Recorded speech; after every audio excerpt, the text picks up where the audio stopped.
말씀이 있는 교회, 그 말씀 전하는 교회, 말씀대로 살아가는 교회, 말씀의 빛 교회.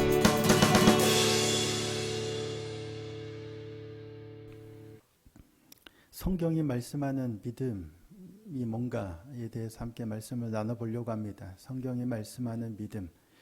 예수님께서 갈릴리에서 사역을 마치시고 이제 십자가를 지시기 위해서 예루살렘으로 올라가시는 중이셨죠.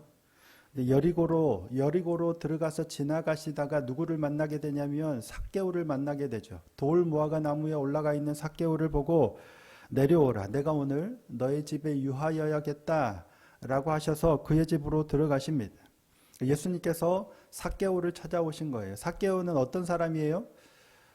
세리장이요 부자였습니다. 당시 유대 동족들에게는 우리나라로 치면 일제의 앞잡이처럼 여겨지는 그런 인물이 당시의 세리였거든요. 그러니까 세리장이요 되게 부자예요.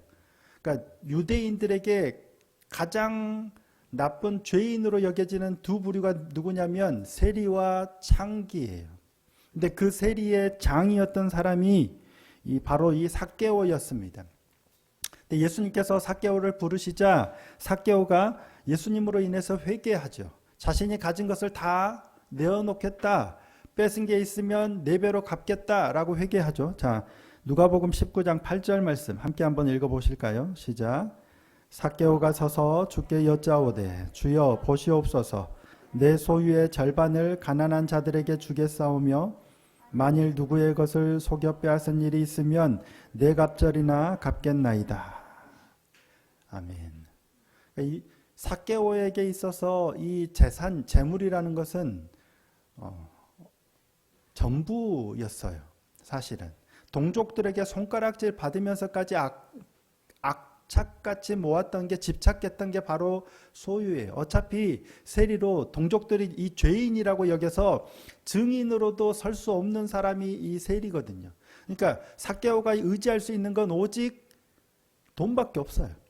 그러니까 그렇게 모은 돈을, 그렇게 모은 재물을 가난한 자들에게 나눠주고 속여 빼앗은 게 있으면 4배나 갚겠다라고 한 거예요. 예수님께서는 아무 말씀도 안 하셨죠. 이런 삭개오를 보고 예수님께서 뭐라고 말씀하세요? 오늘 구원이 이 집에 이르렀도다. 이도 아브라함의 자손이로다 라고 말씀하세요. 그러면서 인자가 온 것은 잃어버린 자를 찾아 구원하려 함이라 라고 말씀을 하십니다. 근데 이 말씀을 하고 계실 때 이 말씀을 들은 자들이 그러면 구원이 이제 가까이 이르렀나 보다 라고 생각했던 것 같아요. 인자가 온 것은 잃어버린 자를 구원하려 왔다. 오늘 구원이 이 집에 이르렀다라고 하시니까 이제 구원이 가까이 이르렀다라고 생각한 거예요. 왜? 예수님께서 예루살렘에도 가까이 이제 다 오셨잖아요. 왜? 예루살렘은 성이에요. 성읍이에요. 여기 들어가면 왕이 되겠구나. 그래서 이제 곧 우리를 구원하겠구나라고 생각했던 것 같아요. 자, 오늘 본문 11절 말씀입니다. 함께 한번 읽어보겠습니다. 시작. 그들이 이 말씀을 듣고 있을 때에 비유를 더하여 말씀하시니 이는 자기가 예루살렘에 가까이 오셨고 그들은 하나님의 나라가 당장에 나타날 줄로 생각함이더라. 아멘. 그러니까 이 말씀을 들을 때 예수께서 예루살렘에 가까이 오셨고 그들은 하나님의 나라가 당장에 나타날 줄로 생각해서 이 비유를 말씀하신 겁니다. 갈릴리를 떠나서 요단강을 건너 예루살렘으로 들어가기 전에 여리고는 이제 거의 다 온 거예요. 여리고에 도착하면 이제 예루살렘에 거의 다 도착한 거예요. 여리고는 예루살렘에서 되게 가깝습니다. 누가복음 10장에 보시면 어떤 이야기가 있냐면 자비를 베푼 사마리아인의 이야기가 나오죠. 누가 내 이웃입니까? 라고 묻는 율법교사에게 예수님께서 말씀하시죠. 한 강도 만난 자의 비유를 말씀하세요. 근데 이 강도가 어느 길에서 강도를 만나는지. 자, 누가복음 10장 30절입니다. 예수께서 대답하여 이르시되 어떤 사람이 예루살렘에서 여리고로 내려가다가 강도를 만나매 강도들이 그 옷을 벗기고 때려 거의 죽은 것을 버리고 갔더라. 이 강도 만난 사람, 이 사람이 어디에서 강도를 만났냐면 예루살렘에서 여리고로 가다가 만난 거예요. 그때 누가 지나가요? 제사장이 보고 외면하고 모른 척 지나가 버리죠. 레위인이 보고 모른 척 지나가요. 가다가 사마리아인이 그걸 보고 도와줘서 고치도록 도와주죠. 왜 제사장과 왜 레위인이 나오냐면 예루살렘에서 제사를 지냈던 제사장과 레위인이 자신들의 집이 있던 여리고로 내려가는 길이었기 때문입니다. 당시 예루살렘에는 거주하기가 부족하니까 제사장과 레위인이 어디에 가장 많이 살았냐면 여리고에서 살았던 거예요. 그러니까 이들은 지금 예루살렘에서 하나님께 제사 드리고 예배 드리고 예배가 끝난 후에 지금 집으로 가는 길에 강도 만난 자를 본 거예요. 그런데 그냥 가버린 거죠. 그러니까 여리고는 그만큼 예루살렘에서 가까웠던 데예요. 그러니까 여리고에 이르니까 사람들은 이제 예루살렘에 가까웠구나. 구원 말씀하시니까 이제 곧 하나님의 나라가 당장에 곧 나타나겠구나. 왜 그렇게 생각했냐면 유대인들은 구원을 뭐라고 생각해요? 로마의 압제에서 우리를 구원해서 이 땅에서 하나님 나라, 그러니까 해방이죠. 이 땅에서 하나님 나라를 완성할 것으로 이해했기 때문에 구원이 이르렀다, 당장에 나타날 것으로 생각했던 겁니다. 그들에게 예수님께서 그래서 이 비유 말씀을 하신 거예요. 문화의 비유. 마태복음에서는 달란트 비유를 하시죠. 왜 이 비유를 말씀하셨을까요? 그들이 생각하는 하나님의 나라와 하나님이 계획하신 하나님의 나라가 달랐기 때문입니다. 그들은 지금 당장 하나님의 나라가 이제 구원이 일어날 거다라고 생각했지만 하나님의 구원은, 하나님의 나라는 뭐예요? 예수님의 십자가와 부활이에요. 이게 하나님의 구원이에요. 이게 하나님의 나라를 이루는 방식이에요. 그래서 하나님의 나라가 당장에 나타날 거라고 생각하는 사람들에게 이 비유 말씀을 하신 거예요. 비유가 뭐예요?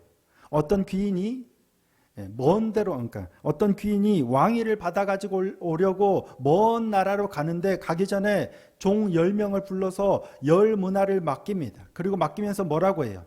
돌아올 때까지 장사하라 라고 맡깁니다. 자, 13절입니다. 13절 말씀 함께 읽어보실까요? 시작. 그 종 열을 불러 은화 열 문화를 주며 이르되 내가 돌아올 때까지 장사하라 하니라. 이때 어떤 귀인은 예수님이시겠죠? 근데 왕위를 받으러 가는데 먼 나라로 간다는 건 지금 당장 예수님이 이스라엘을 구원하시는 게 아니에요. 멀리 가시는 거예요. 예수님의 구원은, 하나님 나라는 나중에 이루어질 거예요. 근데 문제는 종들에게, 10명의 종에게 열 문화를 맡기고 갔어요. 뭐 하라고 맡겼다고요? 장사하라. 내가 돌아올 때까지 장사하라 하고 맡기고 가신 거예요. 근데 이때 두 부류가 등장합니다. 한 부류는 예수님을 믿지 않는 부류입니다. 그러니까 이 예수님이 메시아 되심을 거부하는 자들이에요. 누가 나오냐면 백성들이 나옵니다. 10명의 종이 아닌 백성들이 나오는데 그는 예수께서 메시아 되심을 원하지 않습니다. 자, 오늘 보면 14절 말씀입니다. 그런데 그 백성이 그를 미워하여 사자를 뒤로 보내어 이르되 우리는 이 사람이 우리의 왕됨을 원하지 아니하나이다 하였더라. 그러니까 이 귀인이 예수님이 우리의 왕됨을 원하지 않아요. 예수님이 메시아 되심을 거부해요. 그리스도이심을 거부하는 거예요. 그러니까 예수님을 믿지 않는 자들이죠. 이들은 왕위를 받아가지고 올 때 그에 따른 처벌을 받죠. 자, 27절입니다. 그리고 내가 왕됨을 원하지 아니하던 저 원수들을 이리로 끌어다가 내 앞에서 죽이라 하였느니라. 그들은, 예수님을 믿지 않았던 이들은 예수님이 왕위를 받고 재림하실 때, 돌아오실 때 믿음이 없는 자들은 당연히 끌어내어 죽임을 당하는, 심판을 당하는 거예요. 그러니까 믿지 않으면 구원을 받지 못한다. 여기에는 우리는 특별한 이견이 없죠. 그렇죠? 믿지 않으면 구원이 없어요. 구원은 믿음으로 받기 때문이죠. 그러니까 예수님을 믿지 않는 이들이 죽임을 당하게 된다, 구원을 받을 수 없다. 여기에서는 우리가 별로 그렇게 크게 문제가 될 게 없습니다. 하지만 다른 한 부류, 예수님이, 그러니까 주인이 은화를 맡기고 간 종들, 이들은 예수님을 믿는다고 하는 사람들이에요. 10명의 종에게 열 문화를 맡겨놓고 갔어요. 맡겨놓고 가실 때 뭐예요? 장사하라 맡겨놓고 갔어요. 자, 15절입니다. 그런데 귀인이 왕위를 받아가지고 돌아와서 은화를 준 종들이 각각 어떻게 장사하였는지를 알고자 하여 그들을 부릅니다. 16절. 그 첫째가 나와 이르되 주인이여 당신의 한 문화로 10문화를 남겼나이다. 잘하였다 착하고 충성된 종아, 네가 충성하였으니 10고울을 차지하라 라고 칭찬합니다. 그 다음에 또 다른 둘째 종이 나와서 그렇죠.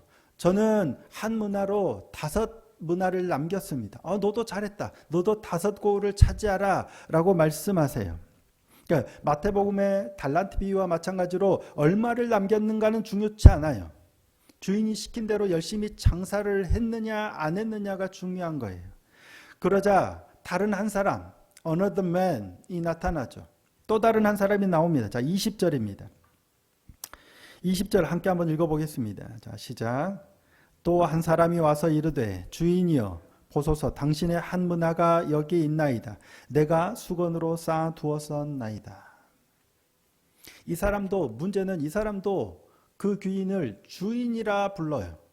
주인이라 여겨요. 그러니까 자기는 종이에요. 예수님을 믿어요. 근데 문제가 뭐예요? 분명히 주인은 떠나면서 돌아올 때까지 장사하라 했는데 이 사람 뭐였어요? 장사 안 하고 수건에 싸둔 거예요. 이유가 뭐예요? 주인이 두려워서예요. 혹시라도 내가 장사해서 이거 잃어버리면 주인은 엄한 사람이라 내가 큰일을 당할까 봐 차라리 안 잃어버리도록 주인이 두려워서 수건에 꽁꽁 싸둔 거예요. 달란트를 땅에 묻어둔 거죠. 자, 21절 말씀입니다. 이는 당신이 엄한 사람인 것을 내가 무서워함이라. 당신은 두지 않은 것을 취하고 심지 않은 것을 거두나이다. 주인을 오해한 거죠. 주인은 네가 얼마를 남기라, 네가 많이 남겨야 된다 하지 않았어요. 그냥 장사하라는 거예요. 그런데 주인을 오해하니까 주인을 두려워해서 그냥 수건에 싸두는 겁니다. 그러니까 주인을 어떻게 아느냐가 그래서 중요한 겁니다. 주인에 대해서 바로 아는 게 그만큼 중요해요. 주인을 오해하면 주인을 두려워해서 이처럼 자신의 생각대로 잘못 행할 수 있기 때문이에요. 주인을 바로 아는 게 대단히 중요합니다.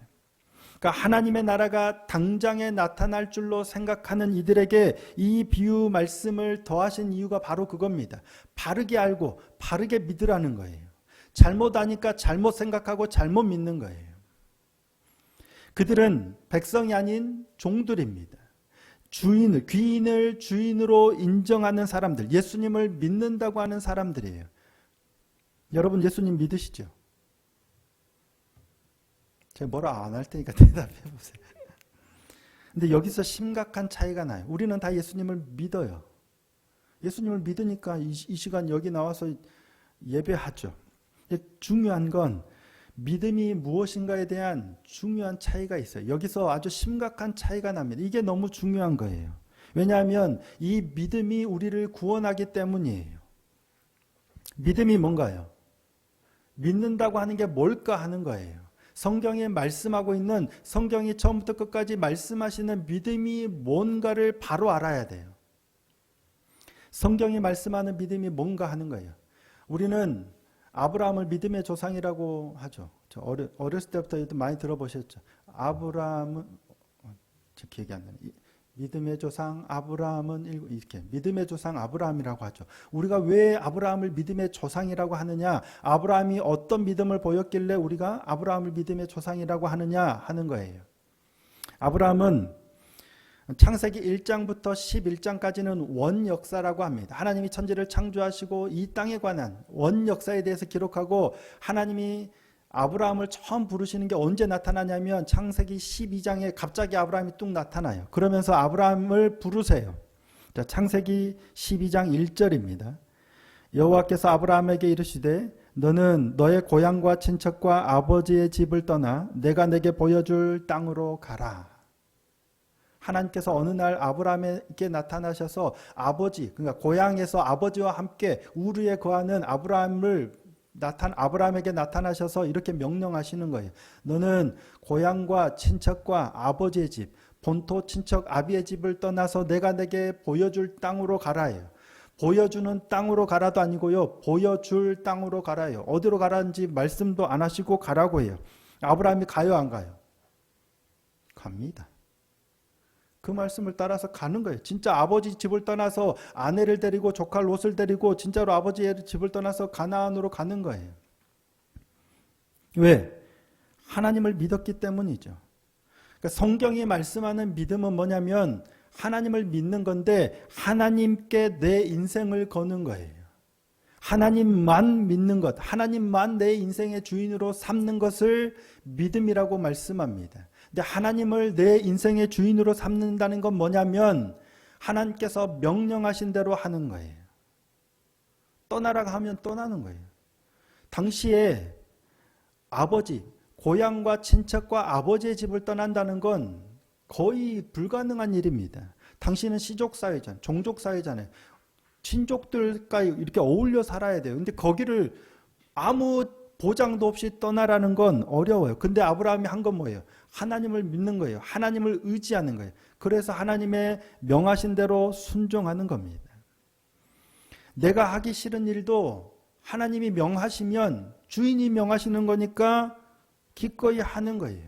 그게 믿음이에요. 나는 하기 싫어요.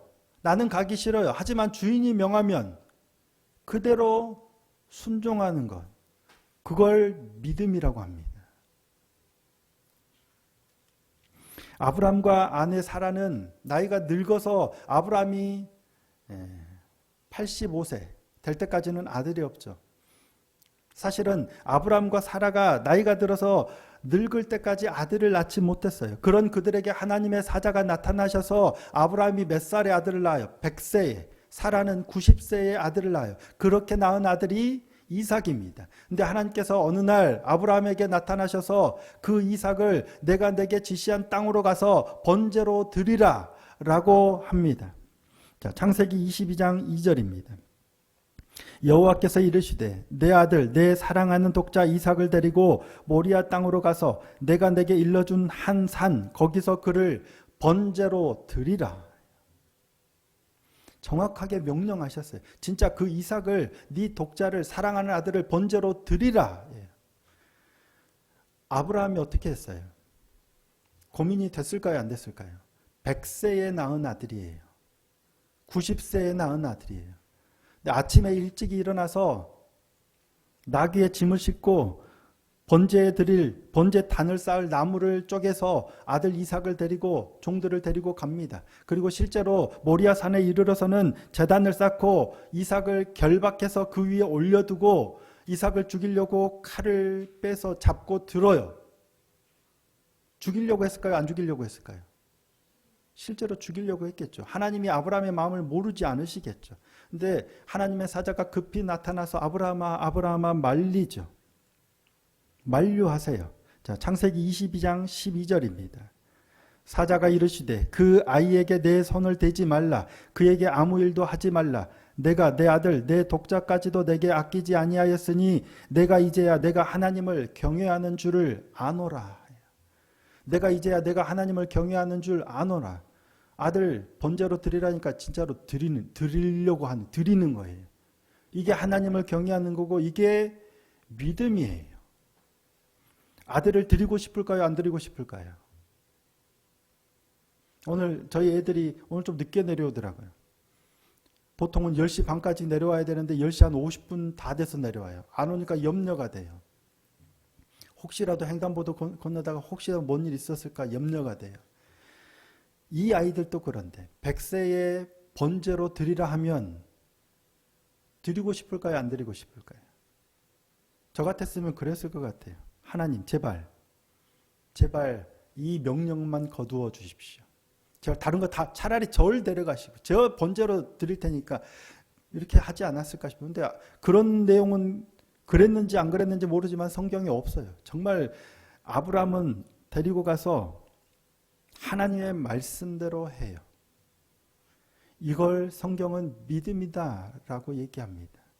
아브라함이 하나님을 믿음에 의로 여기사. 이게 성경이 말씀하는 믿음입니다. 오늘 저희 말씀의 빛교회가 개척 2주년이죠.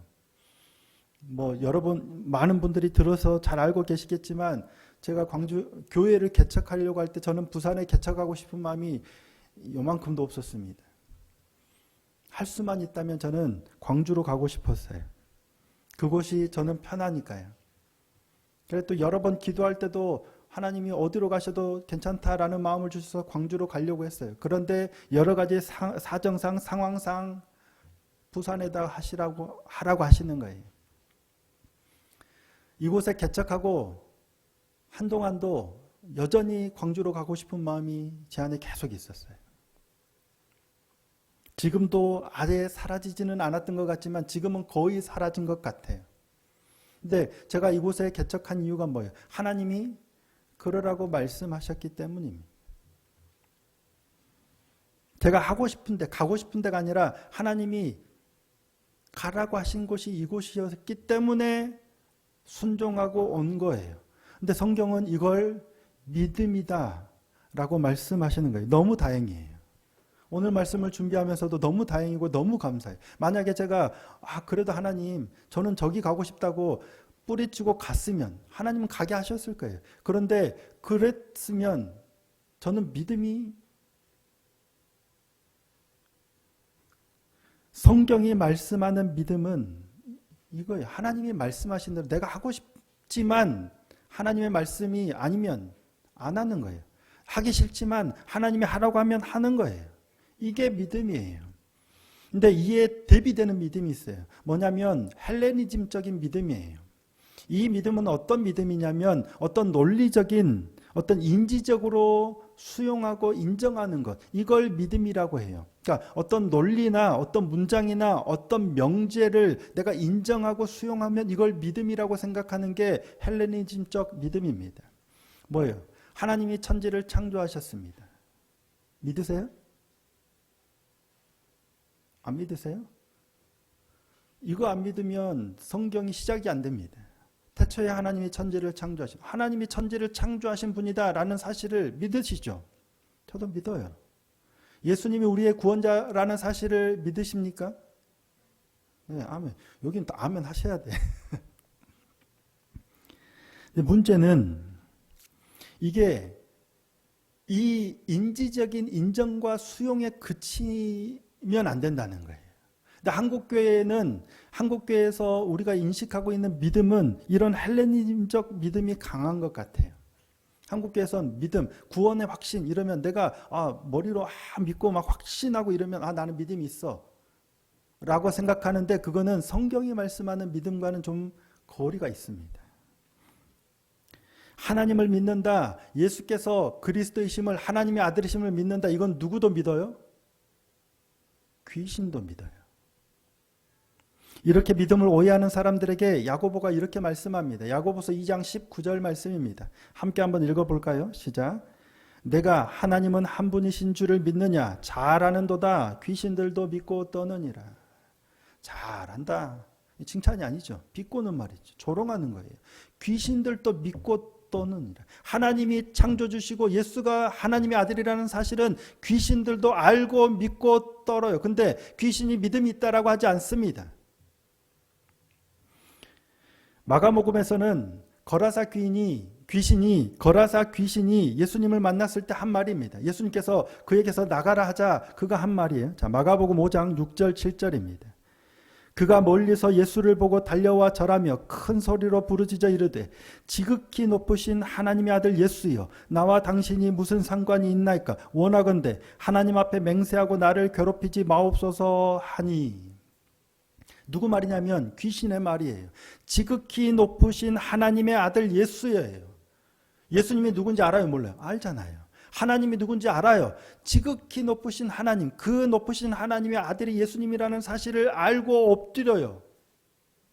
근데 문제는 당신이 나와 무슨 상관이 있나이까요. 그래서 믿음이 없는 거예요. 인지적으로는 동의하고 수용하지만 삶으로는, 몸으로는 거부하는 거예요.